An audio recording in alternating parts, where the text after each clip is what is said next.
Hello and welcome to Promenade Culture Center. This is Culture Corner. We bring you the authentic stories of creative individuals. Our guest today is Farah Bishara, a music therapist and DJ. Farah, welcome to Culture Corner. Hi. It's so great to have you here. Thank you for having me.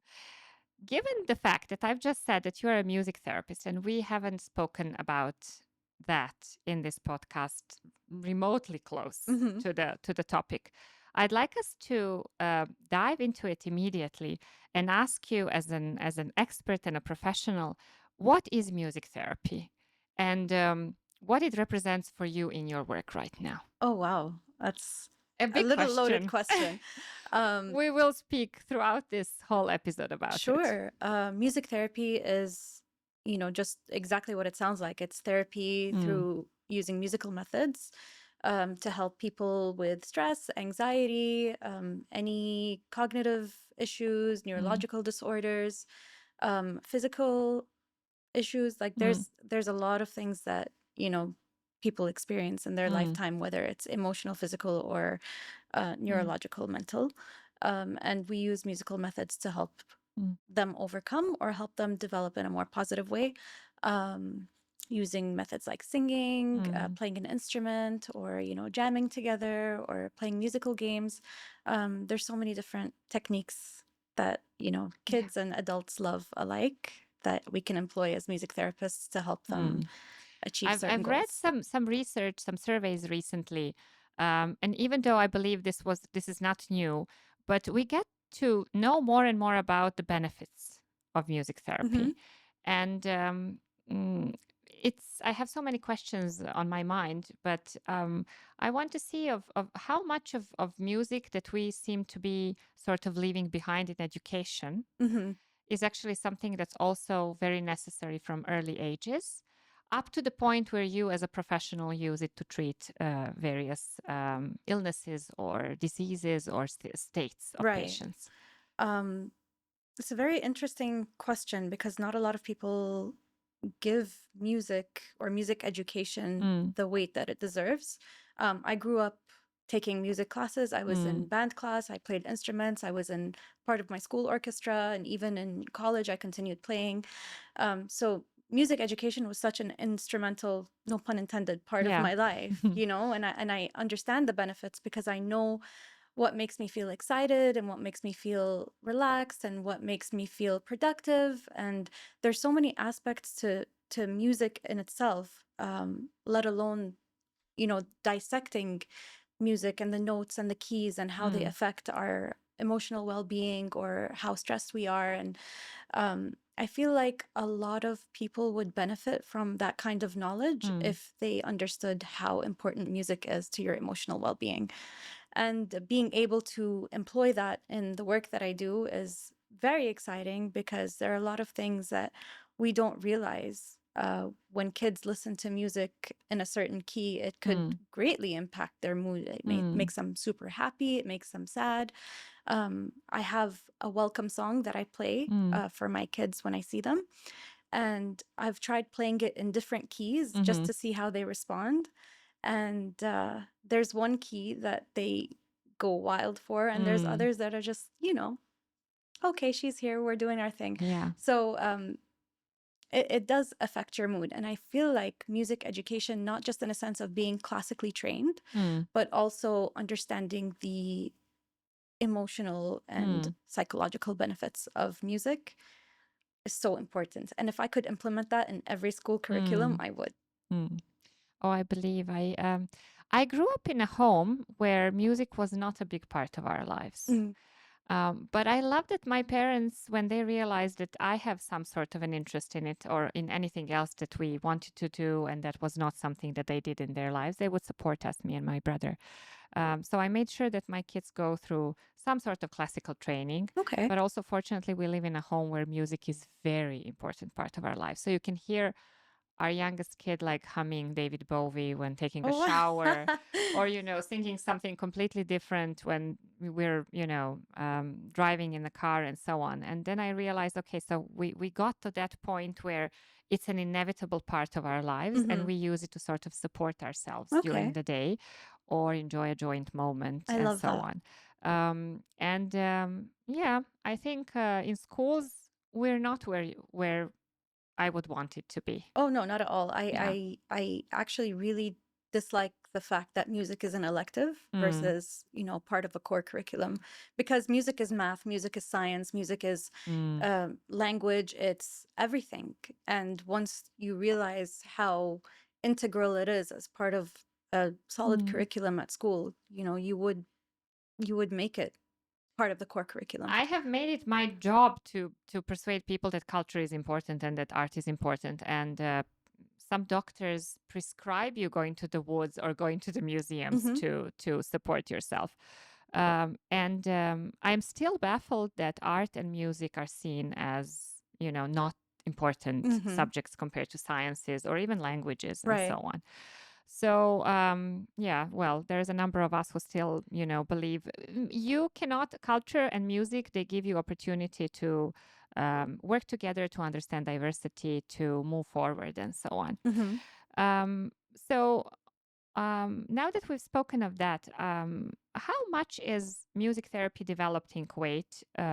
From your professional opinion, I asked you before taping, are you the only music therapist in Kuwait?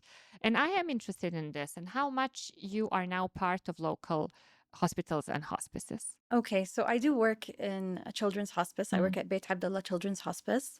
And part of what we do at Bayt Abdullah is give support to all of the hospitals in Kuwait, all of the major hospitals. So everywhere from Jabir to Amiri, Razi Hospital, NBK, Zain, like all of these like specialized hospitals as well. So we deal with so many different cases. And we have a wonderful psychosocial team that supports parents, supports children. I work in pediatric palliative care specifically. So I work with children who are either end of life or dealing with chronic or terminal illnesses. The thing is, with music therapy being under psychosocial, it's still, I guess, a fairly new idea. And because there's the word music tacked to therapy, societally, they're always like, oh, music? No, we don't want to play music. We don't want to have music. Like, we would rather, have our child do something else or listen to something else. And again, that's fair game. I can't, force people to use me or use my services, but at the same time, I wish there was more advocacy for music therapy. And that's part of what I do is I will go to hospitals and I will, play music for the kids and do, musical interventions, just so the parents can see how beneficial it is. And then they're the ones that are like, oh, where's the music therapist? Like, let's call her or let's have her come back or whatever. They start to see the benefits. It's an uphill battle for sure, just because of the word music. And it's just like a taboo, I guess you could say, or there's like a social stigma when it comes to working in music. And I've always been like a disruptor in that sense, where it's like, you guys will, you guys will love music. You guys will love this. So, but the benefits are great. The benefits are insane. And honestly, like I've been studying for years and then being able to practice and see everything that I've read about firsthand is incredible. It's incredible. Sometimes I get emotional. I have to go into my office and I'm just like, oh my God, did that really just happen? Did we just see that? It's wonderful. It really, really is. And I feel like if more people saw versus just, pass judgment without understanding how music can really change someone's life, they would have a completely different opinion. And music therapy would be in every hospital. Well, we hope to, shed a little light with this episode on that as well and do our very, very small role. But definitely it's something that needs more awareness, more support, more help. And we're glad you're persevering in that. I am interested in how you got to be a music therapist. And we can either talk about that first or also very interested to learn And to give our audiences that knowledge, what is that job really about? Like, what do Okay. you do when you come as a music therapist? Maybe we can start with that. Okay. When you actually come to work or go to one of these hospitals you mentioned, what exactly do you do? Okay, so first of all, when I get a referral Mm, for a patient from different hospitals, or if I'm working with a patient that's already in our hospice caseload, I have to do an assessment. So it's mm, like first and foremost, you have to see the child, you have to assess, make sure, can they speak, can they yeah. hear, what are their physical abilities, what are their limitations, can they see? Mm, All of these things we have to consider because you have to tweak your plan to mm, accommodate each child. It's not a one size fits all thing. yeah. Um, every time somebody hears about music therapy, they're like, oh, so do you play jazz for your Mm, patients or do you play classical music? And I'm like, that's part of it, yeah. but there's a huge spectrum. I have Mm, kids that love shaylat, it's like Bedouin music. I have mm, kids that love, nursery rhymes. So you have to be very, very open to yeah. every kind of culture, every type of, physical Mm, hindrance and disability. So after the assessment, I come up with a treatment plan, mm, whether there is a treatment plan or any sort of developmental goal that we're trying to reach. Otherwise, it's just improv and like having fun and just mhm, letting them express themselves however they like. There's two music therapy schools, I guess you could say. mhm, One is the Orff Skullwork method, which is more developmental goal mhm, based. So anything that you do within your treatment plan is you're trying to reach something, whether mm, it's for them to, have fine or gross motor movements or to develop their speech or, for their mm, eye tracking. Um, versus Nordhoff Robbins, which is the ones that I use the mm, most. mhm, It's purely improv, allows the child to express themselves in any way. They don't have to have any kind of musical knowledge. They don't even mm, have to speak. They don't have to have any, you know, yeah. any kind of ability. Like it's very, very open and it's Mm, very elastic, as I like to mm, say. So it stretches with whichever kind of patient that I'm working with. So based on the treatment plan, either we're listening to songs together, we're playing musical games. mm, I have instruments with me everywhere I go. I have my ukulele, I have my mini keyboard, I have a tambourine. mhm, Um, so yeah, we'll just, play cue games, we'll sing together, mm, working on their motor skills, get them to like ring a bell or yeah. to hit the drum. It's a lot of fun. It's a lot of fun. And it's the one part of their day where they're not seeing a doctor and they're not being probed by needles or given medication. And it's a very exciting time for them. Yeah. Yeah. So they look forward to it just as much as I do. Um, when you think of your first encounters with patients, your first experiences as a music therapist, what do you remember? What do you recall? Either Oh positive or man. negative. I mean, must be a lot of emotions have followed that. It's But funny. I don't yeah, remember who my first patient was, but I mm, just remember being so nervous because I yeah, was like, oh my God, all of this information that I've accumulated over the yeah, years, like, how am I going to implement this now, like with mm, this person? And I'm just like, okay, it was very nerve-wracking. And it still mm, is because yeah, every new patient is, again, completely different. And the parents have expectations. And, mm, there's also that border that you have to yeah, cross with them where you're like trying to get them to understand music therapy and see the benefits of it.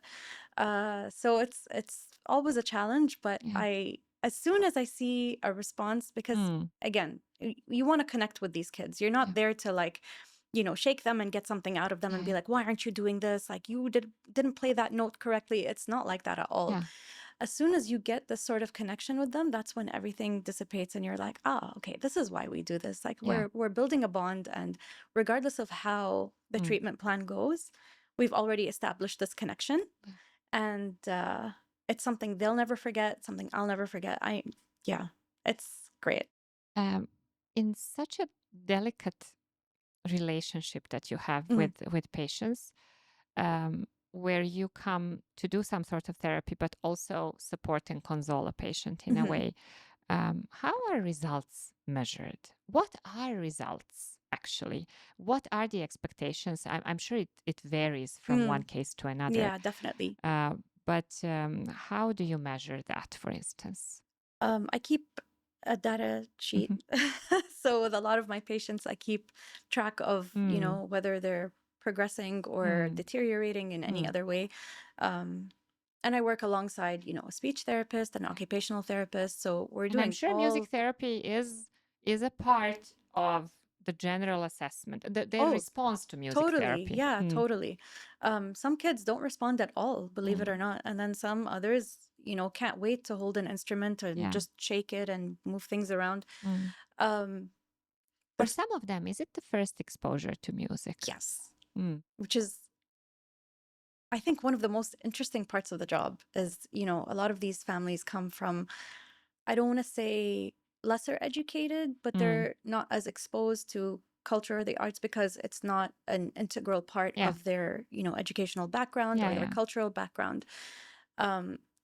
I remember there was one patient who heard the guitar for the very first time and he immediately fell asleep.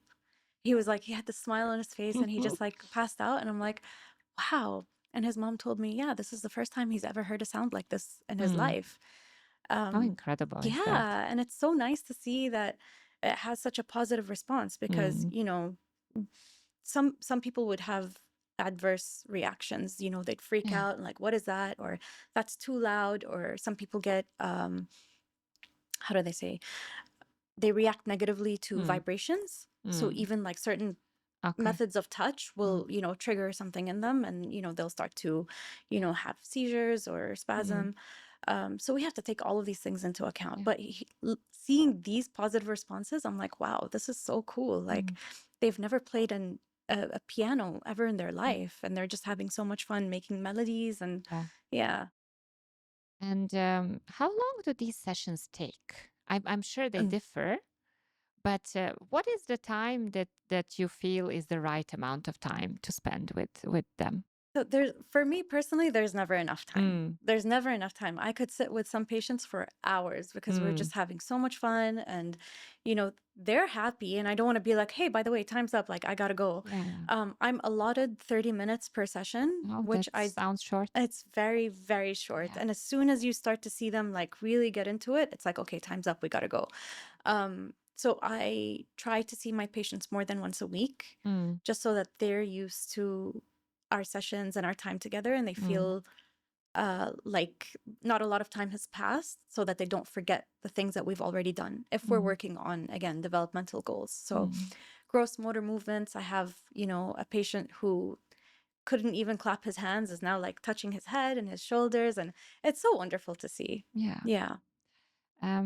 We've mentioned that music therapy findings and results are part of or hopefully part of how patient is seen and treated.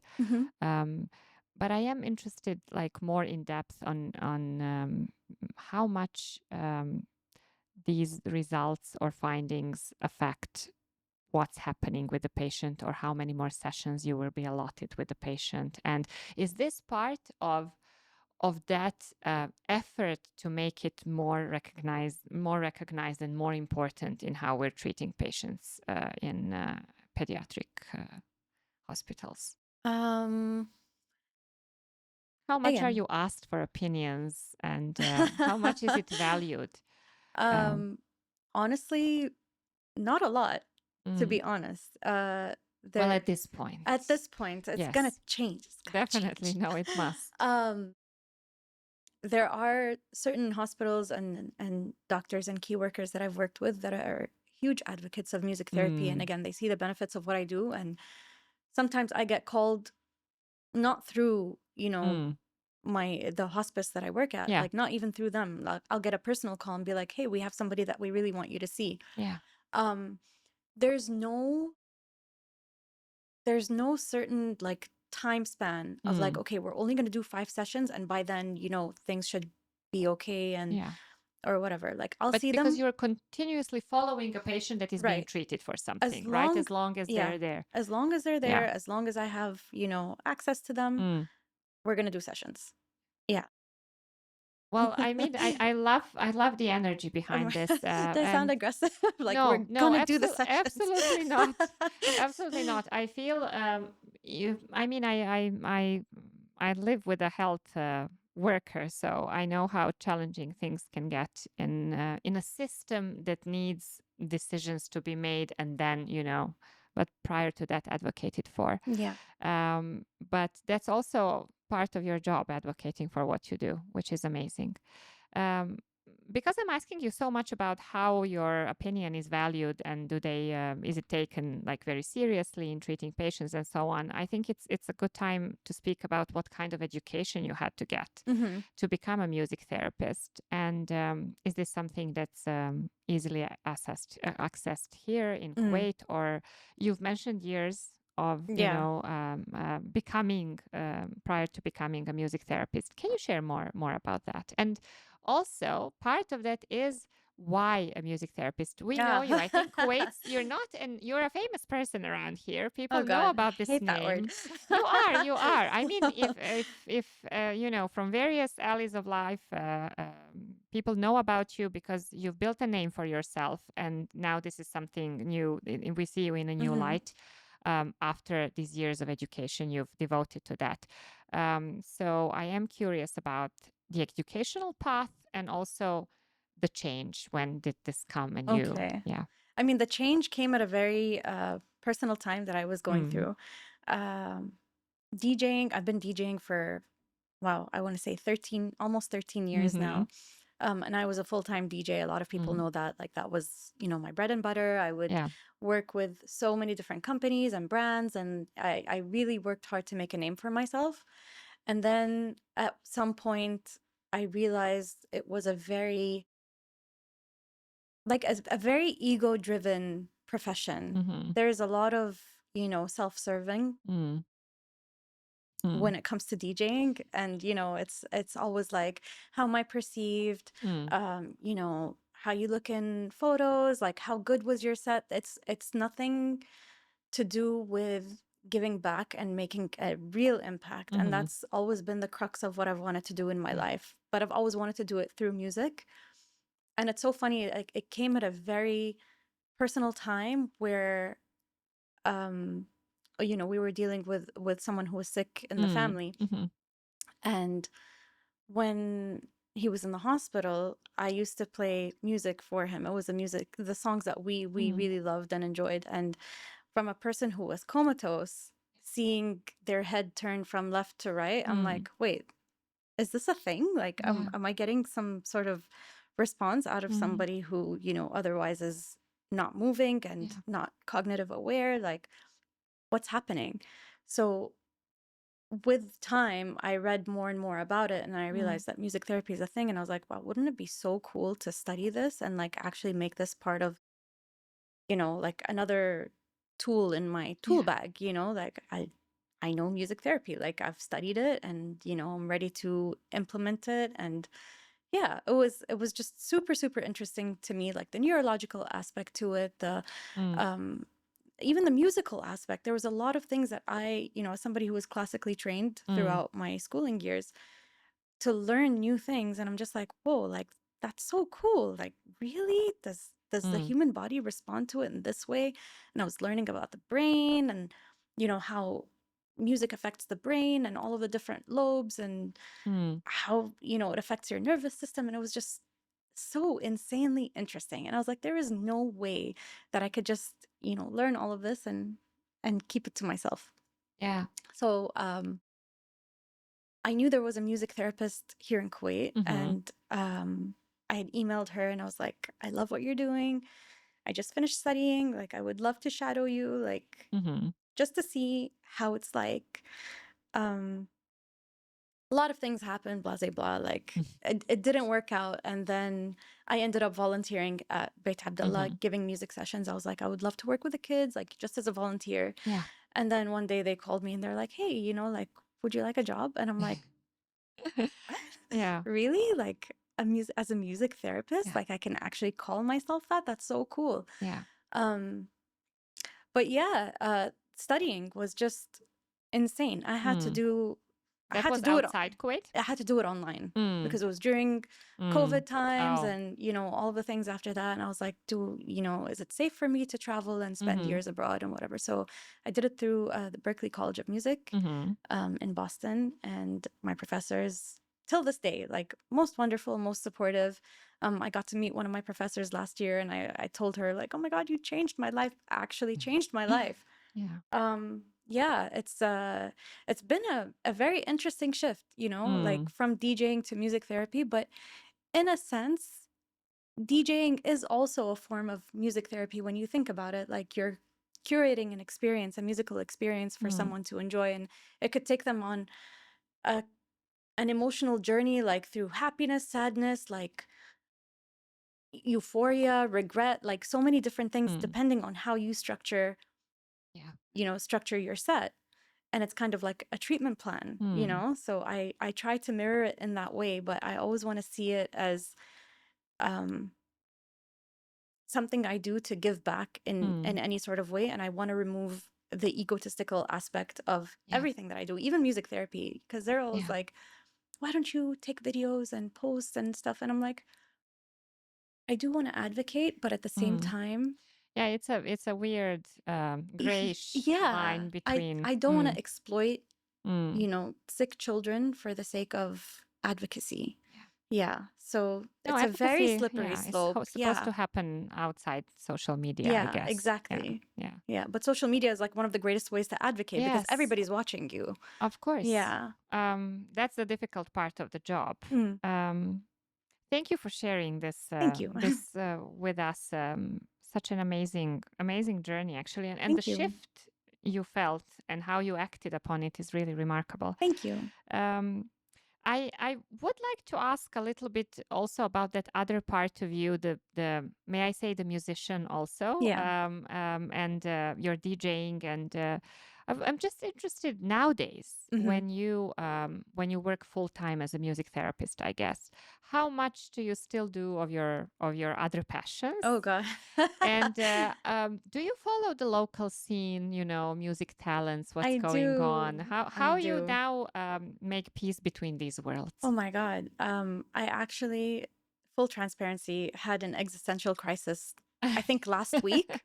I was like, oh my God, am I losing? Just means you're alive. Yeah. Yeah. Are you losing parts of yourself? Like, when was the last time you've done this? And when was the last time you did that? Music therapy is a very emotionally taxing job. I don't want to sound morbid, but I've lost a lot of patients, and it's expected with the job. Like it comes with the job. But at the same time, you never see it coming and you're like, wait, like I know this is about to happen, but I just didn't expect it to happen this way. And I've kind of like blocked it out. But then it'll show up in like the weirdest ways. Like just in the middle of a gym session, I'll start crying. And I'm like, wait, why am I crying? And it's like, oh, because that happened last week and you didn't get a chance to process it. Because everything is just like, okay, what's next? We got to move along.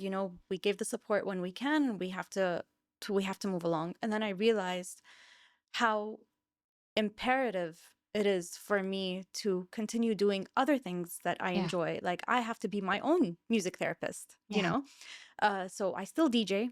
I try to be more selective just because I am very exhausted.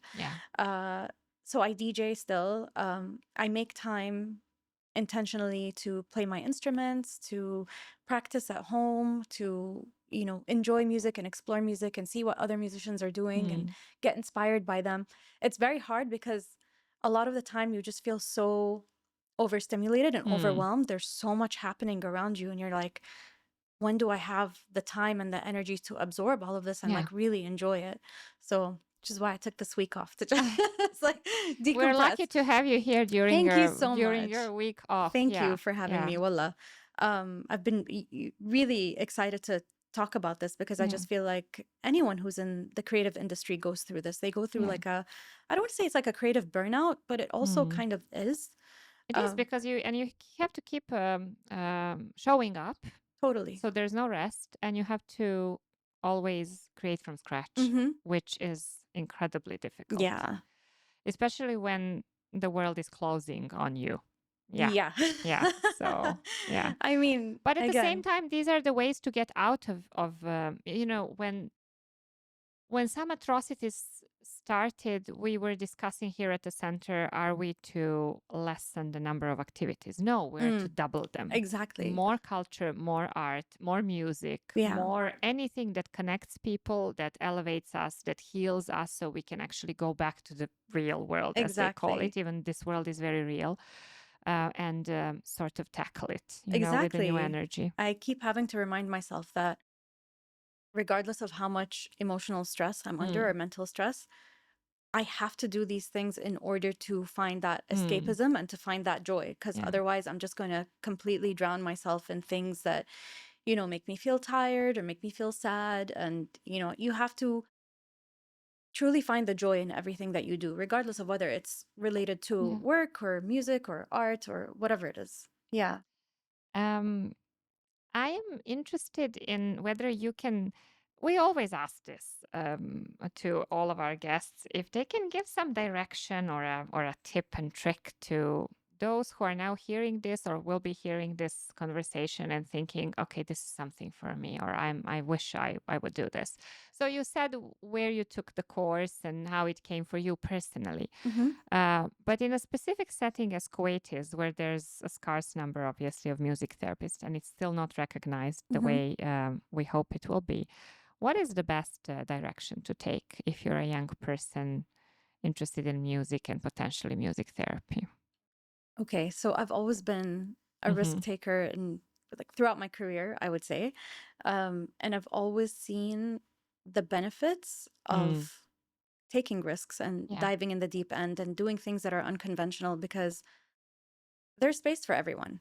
Right? There's, no matter what you do, you're build it and they will come. Like I live by this phrase. Regardless of whether you want to work in music or the arts or I don't know, pottery or whatever it is, anything, gardening, whatever, however unconventional it is, or however conventional it is, even, just do it. I'm a big believer in like no risk, no reward. Every time I've done something truly out of passion and the pure faith that things are going to work out for me, they always work out in like the best way possible. Alhamdulillah, alhamdulillah. So far, no weird things have happened. No bad surprises. But you just have to be, you have to believe in yourself. You have to believe in what you do.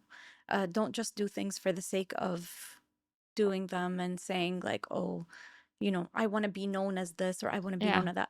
Everything that I've done, I never wanted to be known as anything at all. I just wanted to do them because I truly believe in the things that I've done. And like, I'm really passionate and crazy about them. Honestly, like I still love DJing so much to the point where I feel like the sense of euphoria that will last for days, and it's great to say that after 12 years. So whatever it is that really sparks your heart and makes you feel alive inside, and you feel like this is your passion, this is your calling, go for it. You should pursue it. Now that you've mentioned how much of a passion DJing still is, how do you see the future of it in Kuwait? And how much are you still able to contribute to it, I mean, I'm still... Or to the music scene in general. Yeah, the music scene, I think, is expanding in ways that we didn't think, 10 years ago that it would look this way, which is wonderful. Like, people are still doing their thing, despite all of the naysayers and people who are just against people who are doing these things in general. It's very exciting to see, honestly. And I think the more people approach this organically and say like, we want to actually create something from nothing and like actually do it themselves in an age where, you have artificial intelligence and you have all of these, computers taking the space of what a real musician could do. You don't have to be classically trained anymore. You can just go on Ableton or Fruity Loops and, create a beat and like whatever. And again, that's an art in itself. But I feel more inclined to actual like instrumentation. I love hearing people play instruments. I love people like hearing people sing without auto-tune, anything. I just want to feel that like rawness of music. And I think we're really moving in that direction. AI and like, I guess you could say short format DJs like on TikTok or whatever. It's great for that capacity. It's great for TikTok. It's great for the internet. But like in real life, I want to go see a performer. I want to go see someone who can actually sing, can actually play the drums. Like I want to feel this person's connection to their instrument. Because this is all an energy that is being passed around, right? So if I see someone on stage who's playing the guitar and he's physically and emotionally connected to this instrument, I'm going to feel it too. I don't want to see something that's just playing from a computer or a laptop. So I recently went to a really big concert, and I've never been to. I've been to big concerts, but this was probably the biggest in terms of how many people were present and what the space was, because it was an old airport. I went to Bruce Springsteen in Prague. Oh wow, that's so cool! And under such a storm and heavy rain, oh wow, like we brought something to cover ourselves, but it was crazy. And that energy that goes through you, I don't mean to at all compare football and music, but it's actually very comparable. I've been to stadiums because I used to be quite a big football fan, and that thing that rushes through you, like in a cartoon, something goes through you, like a ghost, in a cartoon when goes through a person's body. That energy is, you cannot sense it elsewhere. It's very palpable, and I think it's one of the most beautiful things about experiencing music live, and which is also a form of music therapy, by the way. No, definitely. This is why I actually have my husband to thank for that, because he said, I am in a moment, I'm going to paraphrase him, like a moment in my life where all I want to do, besides his quite demanding job as a colleague of yours in ICU, I am going to go to all the concerts I can go to. Absolutely. Like he used to back in the day. And he's had some track record because he's 61 now. So we now have a whole plan for the past couple of years, and something also in the future of these concerts where he either goes with me or he goes with our eldest kid or with his eldest daughters and so on. So I think it's just it's absolutely amazing, and it does make a change. Oh, totally. It's just unbelievable how much it carries us, into the future days. Not even just listening to music or experiencing it live, but creating, a social bond, like a bond with whoever it is that you're going to the concert with, and like creating that an experience that you'll never forget. I still remember my very first concert, and I was 12 years old. And I was in Lebanon for the summer, and the girl who was living in the apartment next door to ours, she's half Omani, half Bahraini, and her name is Iman. I'm sure she'll probably watch this and laugh about this. But do you know Fadel? He's like a Algerian Rai singer, like a very, very, very niche. It was the 1 2 3 Soleil, the Abdul Qadir song. It was very popular at the time, and Fadel was going to sing. And at the time, I had his CD, and I was obsessed with him. And I was like, we're going to see Fadel. And she's like, who's Fadel? I'm like, we're going to go see Fadel. So we got there like super early. And bear in mind, I'm like, we were the youngest people in the crowd, because it was a Lebanese singer named Amal Hijazi. She was opening up for him, and then it was Fadel. And we were like stuck to the stage. And bear in mind, this was like 1999. And I still remember it like it was yesterday. It was my very first concert experience. I remember all the songs that he sang.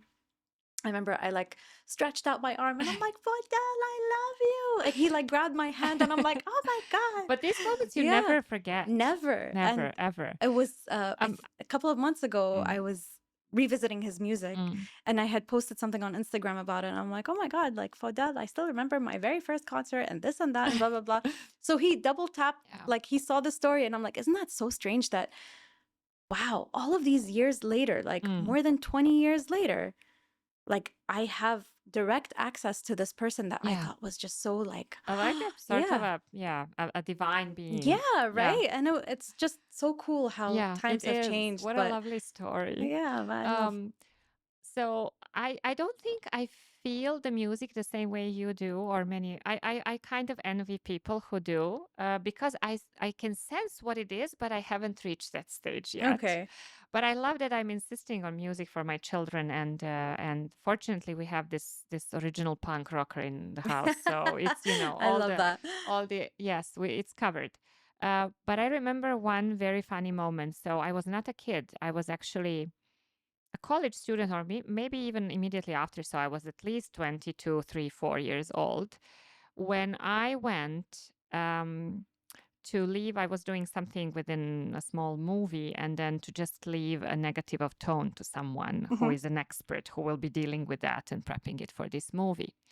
And he turned out to be a member of a band I used to listen to when I was a Oh, kid. And wow. I'm a kid of records still. I had Same. records, so there was, because I'm that old. So it was so funny to see him. It was a winter night, and this studio is in a part of a city where there's a lot of like trees, and it's sort of woods. It's like a national park almost. And then he comes from the shadows, and I see him, and I just I freeze. Oh, Because God, that feeling. what a funny feeling. I've always seen him like on TV or maybe a couple of times on stage, far away in a concert and so on. And he's not even the lead person. He's Oh, not the singer. wow. He's just, he plays the guitar.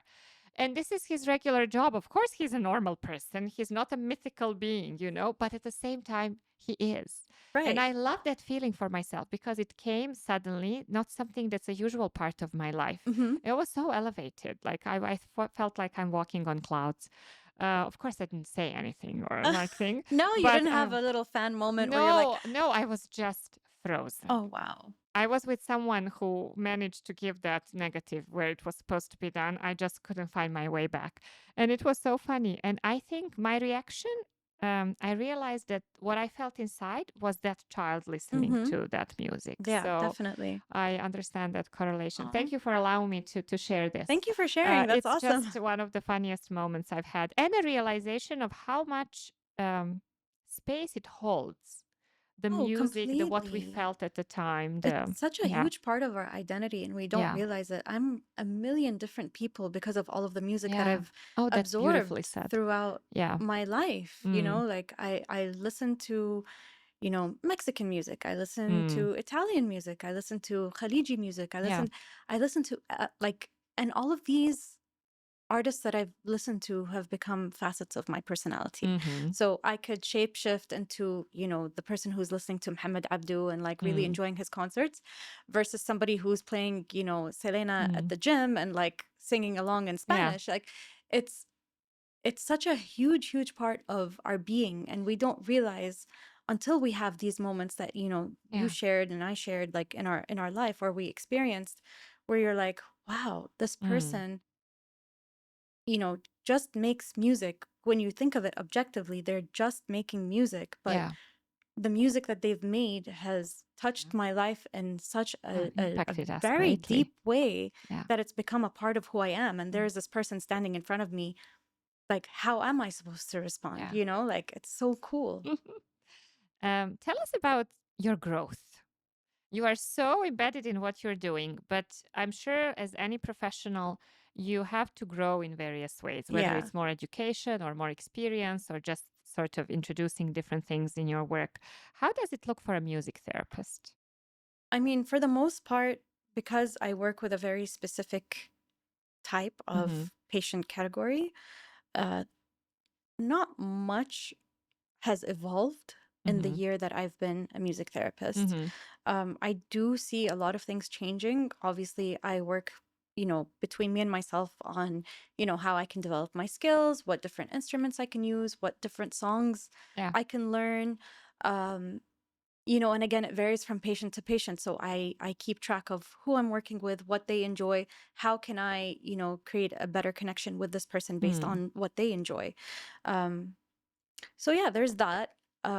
But also evolving as a musician in a sense where you see it beyond what you're listening to or how you're playing. It's like, how is this going to affect me? How is this going to affect, the people around me, the person that I'm working with? It's a lot of emotional Yeah. growth more than it is like practical. Yeah, I understand. But Yeah. that's the nature of the Oh, job. absolutely. We've spoken a lot about the benefits of music for youngsters and how much we hope we would to see this in education. Mhm. Are you ever called to, like, now in this new role that you're playing as well, to like talk about the benefits of music or to go to different Yeah. conferences? Is there a need, and do you gladly accept that? I hope you Oh do. yeah, I do. Mm, I would take absolutely any opportunity to speak about mm, music therapy, because not just for advocacy, but just because I'm so passionate about it. yes. Um, I was part of the XP Music Futures conference in Riyadh last year, Mm-hmm. where I was on a panel with the CEO of Nordoff and Robbins, which was Mm-hmm. absolutely incredible. And we were just talking about all of our different experiences with patients and people that we've worked with, and how music therapy has been such a beneficial part of, you Yeah. know, the overall treatment plan. Um, but also, I've done a talk here in Kuwait at the Exceed Expo. I think that was the first music therapy talk that I did, where I was focusing more on the neuroscientific benefits of music. I took a class called Neuroscience and Music, and I was just like, wow, this is like such a wealth of information that, like, I feel like I want to be the forefront of everything that I do, Yeah. because our brains are so magical, and the way that they absorb things and the way that they transfer information into, you know, through neural paths and creating new neural paths every time you listen to something, and, you know, how it actually becomes a part of your identity, or decides for it to not become a part of your identity based on what you're listening to and how you feel. I think it's just the most interesting thing. And I spoke about music and neuroscience. So how music enters your ear, goes into your, you know, brain, all throughout the different lobes, what their functions are, and how this affects how you experience music. Yeah. So yeah, Well, I keep could that we in we mind could talk if there's an for hours. opportunity. Yeah. And you did speak about the also taxing effects of your job on you. How do you rest, and do you value rest? I value rest more than I've ever valued rest As in my before. life. Yeah. Um, you know, grief comes about in very different ways, and I haven't experienced this kind of grief ever in my life. And in this amount. And, you know, it's just coming at you. I remember right before I got hired, the person interviewing me asked me, like, are you sure you want to work in palliative care? And I was like, yeah, you know, I was just so excited. I'm like, yeah, I didn't think of the implications of, you know, what that would mean working in palliative care. So you're like, okay, I'll take on this job. And then, you know, 1 week after bonding with a patient, you get an email that, you know, they've passed away. And it's just as routine as an email. Does that make sense? Because the work has to go on and life has to go on, and you have to move on to, you know, your next caseload. So you kind of like internalize all of this grief, and you're like, man, that kid was wonderful, or like we had, you know, such an interesting and happy time together, or whatever it was, you know. You thought you were on the right track, and then all of a sudden, you know, they're not there anymore. Um, it took me a while to figure out how to deal with all of that without um without dumping it on other people and just saying like, oh, you know, like, work was hard. It's easy to say that, like, I had a bad day at work and blah blah blah, and this is why I'm angry, or this is why I'm grumpy, or I'm giving you attitude or whatever. And, you know, you realize it's not fair. At the end of the day, you have to, But also for your own sake, you have to find a way. I've heard this a lot from, I have a number of friends who were clinical psychologists. So they would be working with children who would sometimes pass away as well, oncology patients and so on. And all of them said is they would go the next day, if this was the first time for them, they would go the next day on a meeting in the hospital, for instance, and then they would realize that it's become statistic in a way, statistics. And then they would act weirdly and they would feel horribly until they figured out a way how to deal with it. Right. And it's for so many, like you said, is finding your own way. And is it a ritual? Is it, you know, whatever it is, to do it. Yeah. And I also frequently wonder, because I've never seen my husband bring anything from work home. I mean, that's smart. Yeah, But you that have must to. be very, very, like, years of training to how to deal with that, because we have like what they call like grief meetings, where we'll all sit and, you know, speak about our feelings, if anybody needs to cry, or, you know, discuss something that happened that, you know, just makes them feel emotional. And it's kind of our way of like letting these emotions go. But a lot of the time it's so beyond just having, you know, a 30-minute meeting or a 1-hour meeting. So yeah, I again, I have to be intentional with the way that I manage my emotions. You know, I make the gym a priority.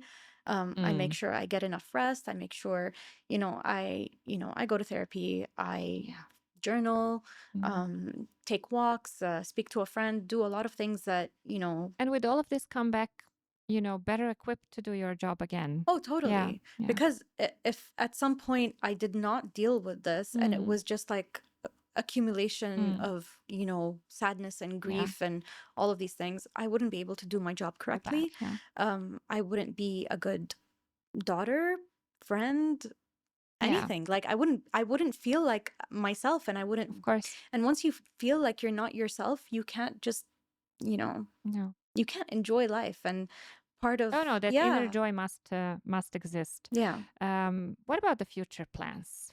Is there anything that you would like to share? Anything coming up, whether in DJing or something personal that you can still share, or something professional?